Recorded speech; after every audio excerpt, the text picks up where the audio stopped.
Salut, j'espère que vous allez bien. Merci déjà pour tous ceux qui nous suivent sur notre chaîne préférée Chronique Afrique.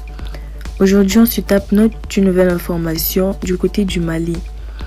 La direction de l'information et des relations publiques des armées a organisé dans ses locaux sa traditionnelle conférence de presse le lundi 30 janvier 2023. Lors de cette rencontre, il était question de mener des opérations par la FAMA sur les théâtres. Des opérations pendant le mois de décembre 2022 et de janvier 2023.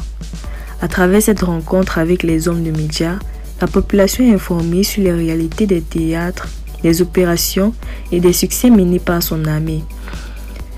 Le directeur de l'information et des relations publiques des armées, le colonel Souleymane Dembélé, a parlé des différentes opérations survenues dans certaines localités, entre autres Douentza, Mendiagara, Kona, Boni, Ansango, Menaka, Ségou et Sofara.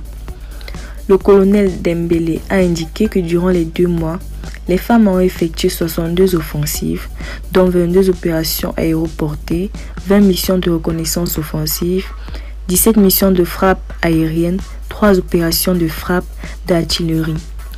Au cours de ces opérations, les femmes ont neutralisé 65 territoires, 42 ont été interpellés, 3 PKM, 2 RPG, 50 PN et 20 carabines ont été aussi saisis.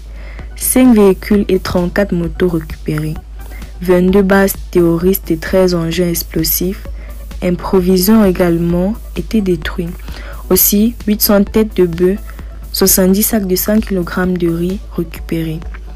Selon le colonel Dembélé, les actions majeures des GAT des 2 derniers mois ont été marquées par les attaques contre la relève descendante de Tenenkou, l'embuscade contre une unité en mouvement sur la RN6